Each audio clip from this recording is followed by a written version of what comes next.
Oh, I'm sorry. I got a little distracted there. Agree to resort to the Constitution? Yeah, we're in line with this one. Let's go ahead. Okay. Excuse me. Iraq agreed to resort to the Constitution and the conventions of Erbil. The Iraqi list, led by former Prime Minister Alawi, on Sunday said that an agreement finally took place between the political blocs, judging by the Constitution and the conventions of Erbil, and the political consensus to resolve the outstanding issues, revealing the existence of a positive atmosphere that leads to access to the worksheet consolidated. Representatives of the three main political blocs, 4 meetings of the papers presented during each bloc, and vision to alter the course of the political process had been postponed last Thursday in the 5th meeting of the committee. It is the responsibility of the preparatory committee, which consists of 12 reps of the political blocs, unified, put out a paper at the conference which holds the national and also the task of identifying the date and venue.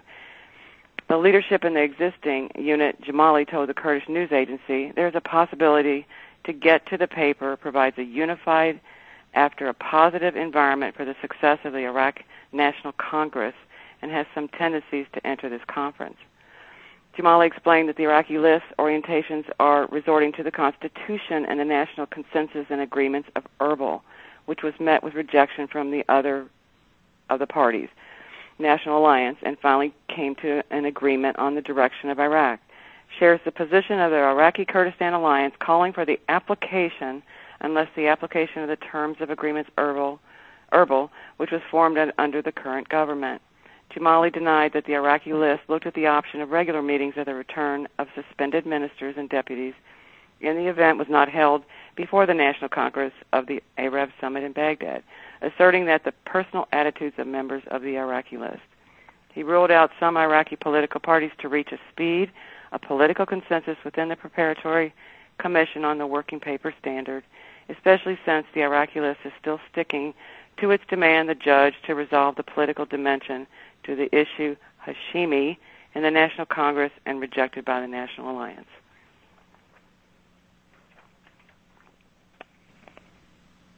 He's talking to himself again. Man, how do you know when I'm talking to myself? It's scary. Because we're not hearing you. I'll be talking, I'll be going around, and you'll say he's talking to himself again. I'm like, oh, darn, I did it again. He did it again. It's crazy. I'm sitting there banging away and looking at things as things are going on, and I'm going through everything, and it's like, and you missed my, there you have it. It was right on cue, too. Did you hear it? Yeah, I did, in my own little mind again. Everything's moving fine. They're progressing to get this thing done. They've got lots of papers signed. But the Iraqi list is, it's really going to come down to what are they going to do with Hashimi. And it's going to be up to the other groups to decide what they're going to do with this. Truly, Maliki has a right to bring these charges because he's got something there. Truly, they have to have some sort of court, some place to bring these through to see if it's there. They're just either they're guilty and they don't want it to happen, or they're very afraid of the court system because it was never fair and it's going on there. So you've got a lot of things at play. So that's the political chip that's in play. That's the one we got to keep our eye on. What are they going to do with that? Are they going to shuffle that under? Eventually, I think what they're going to do is that's going to become a non-issue. It's going to be shuffled under. They're going to handle that in the court system. And once they stick to the Constitution, as they want to resolve everything, get Erbil implemented, I don't think there's anything that needs to be voted on it. I think it's all voted and ready to go. The ministers have to be seated, and they have to actually do the plan that they said they were going to do at this point in time. So they're very close, and I think that's what's going to come out of the Constitutional Convention. And again, once they seat this minister of security, that those two things are the bargaining chips that each side has at this point in time. Maliki doesn't want to seat that, and they don't want to have Hashimi. So that's in a nutshell, that's the argument over the Constitutional Convention. That's the argument since the beginning of this whole thing started. It's been the argument for the last 6 months since this incident happened and he brought these charges. It's been the argument. That's where the whole turning point was for him to really kind of drag things out from that standpoint. So, but it seems that it's going to be handled very quickly. Within the next week or so, I would see them handling the situation. So we're just going to keep our ears close to the ground and keep on seeing what's going on out there, and we'll go from there. But very positive news on the Constitutional Convention. Things are being agreed to. Cool. From that standpoint. So we've talked a little bit about the convention. We talked about Kuwait being out there ready to be resolved. We talked about the stones that are going there. Let's talk a little bit about what infrastructure things are happening in Baghdad. What's happening while everybody's bickering out there? What are they doing? And I thought this next article, Deb, was pretty interesting on what they're purchasing. Why don't you go ahead and read it and let the people know? You mean cameras? Yeah. Okay, 20 billion dinars for the purchase of surveillance cameras in Baghdad. It was confirmed the new budget for the current year has allocated 20 billion dinars for the purchase and installation of surveillance cameras, high technology, in all of Baghdad. These cameras detect minute details of car bombs and their users and suspicious movements.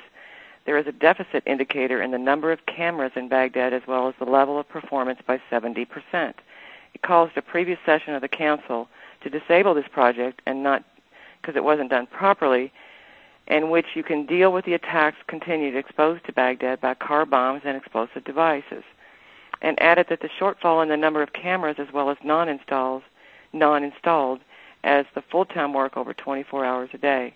He said the money allocated for the completion of installation of cameras and improves its performance were disrupted for more than 3 years because of the type of relationship is not compatible with the Ministry of Interior. He confirmed that surveillance cameras has a major role in the failure of military operations and to develop proactive plans to address them, and refused to declare the number of cameras that are currently in Baghdad for security reasons. Security. My favorite article, because it tells me two things. One, they're going to get cameras, and it tells us that those are pretty high tech. Okay, I mean, we finally wired up every place in America has cameras now. There's probably no place that you can go without a camera. We also have facial recognition cameras up here that can detect facial recognition. This is the same technology that they're going to be buying over there to get this up and running. Two, what was the second seat in Maliki's cabinet that's not kind of set properly? That's the Minister of Interior. Yeah, I saw that. What kind of idea does this give you of security and interior are going to really wield a lot of power? Think about it as sort of our armed forces and maybe the CIA, together. Those are the two type positions that these are to be seated. And when you think about the amount of power that those two positions can wield in a government that's newly formed, and you can also think about the number of how many ideas that it is to, that they could put somebody in there that really wants to take over and do something poorly from that standpoint. So, you don't improve the infrastructure. You don't do these things if you can't, keep things together, or if you don't want to go forward. I mean, and things are happening over there. That's a lot of money that's allocated in the budget for that, from that standpoint. So, things are moving, and I think the telltale one is the next article we're going to read. This one you sent to me late, and I really liked it, Deb, because it tells me. Go ahead. It just tells me a lot about what's actually happening. Yeah, I love this article. Okay, Kirkuk, equipping the population with electricity will reach 24 hours this summer. The Department of Electricity Distribution Sunday for processing of the population 12 hours a day of national electricity energy processed by the province of Baghdad in the Kurdistan region. She noted that the hours of processing electricity national to reach to 24 hours a day in the summer. I mean, I don't think I need to say much more than that. No, you don't. I mean, it's just so huge. It's just like here, Yeah. It's so great for them, man, Yeah, I mean, think about that. And we've always said, what did I say? The last I heard was 8 hours. They're up to 12 hours. Some people say 6 hours. They're up to 12 hours of electricity right now. And by the summer, that's Where are we at? We're February, March, April, May, June. That's 4 months away. Think about that. Yeah, they've been working hard, huh? Yeah, I mean, they're with all the stuff that we've been concentrating on and all this other stuff, they're working darn hard over there, man. I got to tell you, they're getting the infrastructure done. They want to be open for business. You know, you look at the contracts and the things that are coming in, the power plants that are going to be built. It's pretty cool stuff, man. I mean, it's happening.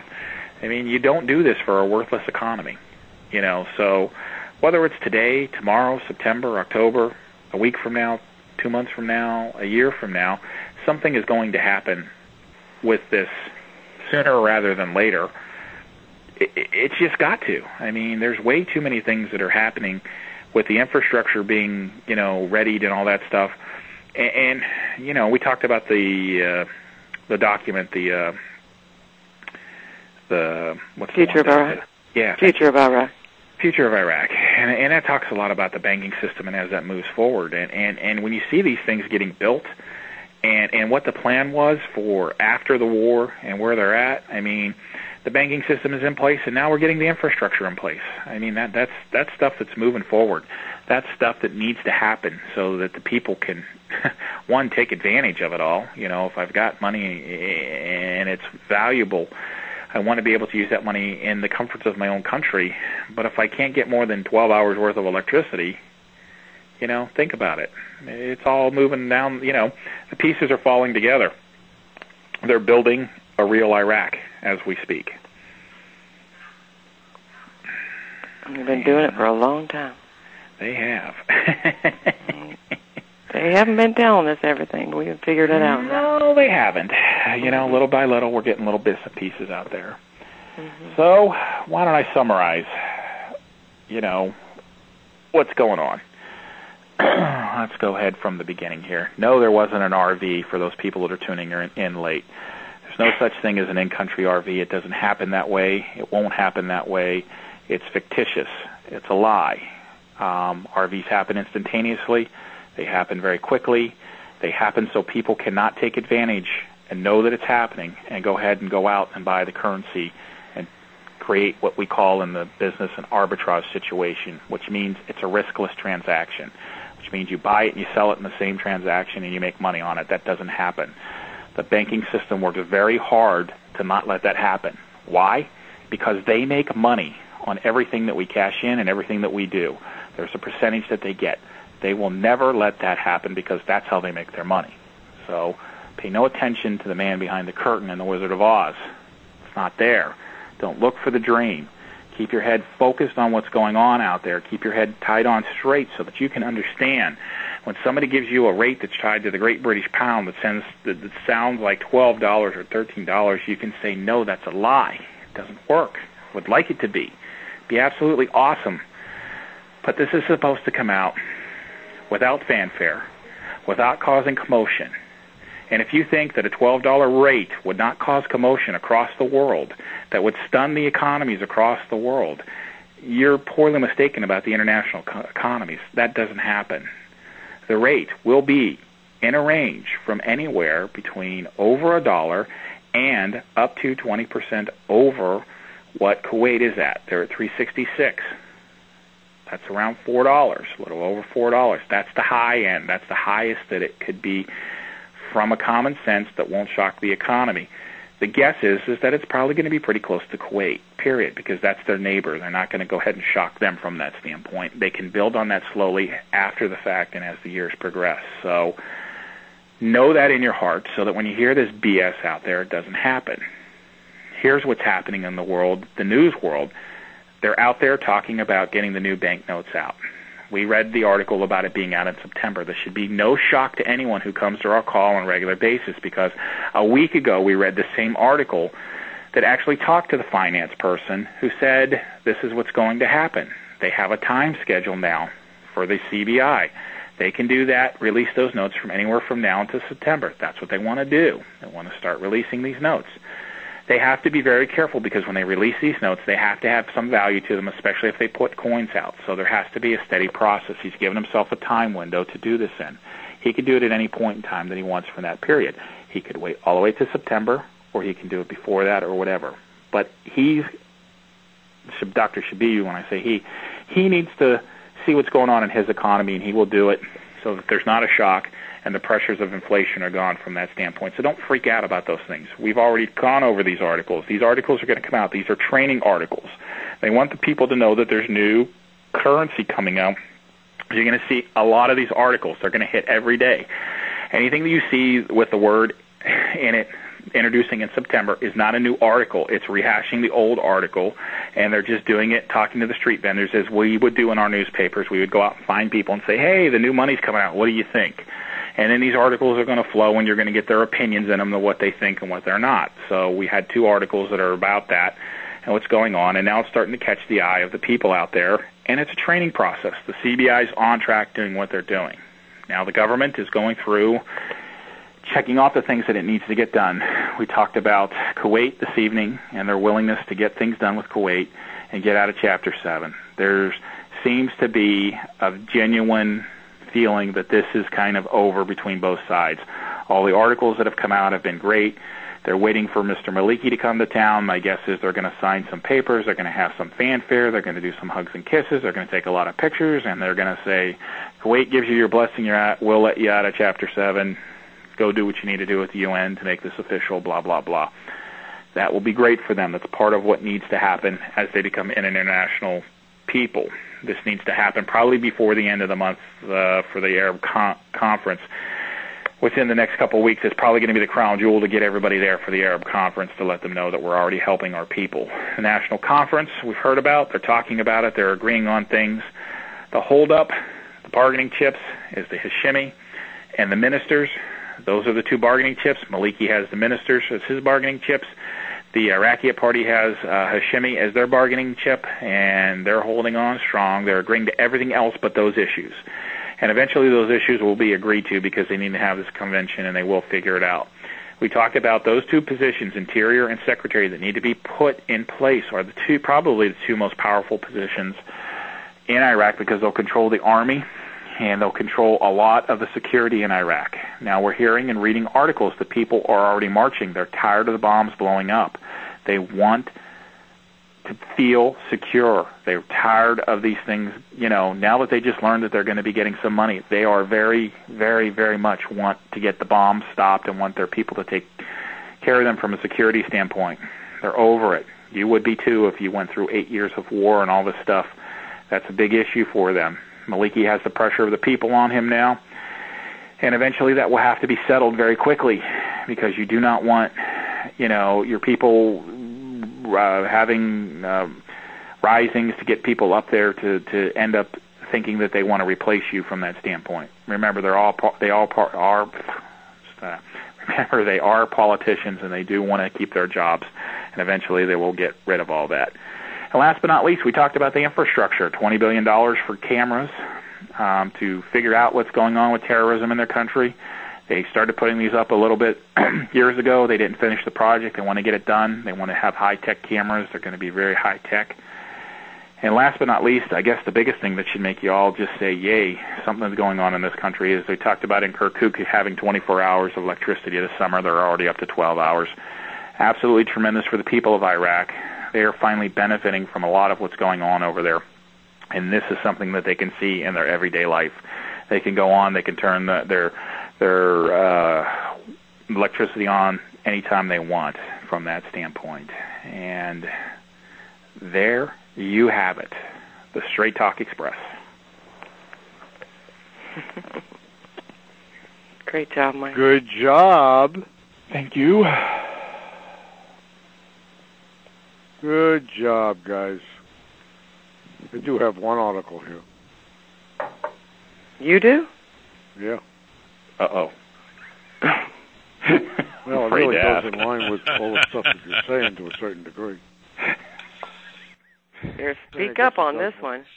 What? Speak up on this one. You've got us all in suspense, Yukon. What was that, Tim? You have us all in suspense. Well, it just sort of goes in with some of the last things that Mike was talking about. This article is talking about this guy. They call him the husband.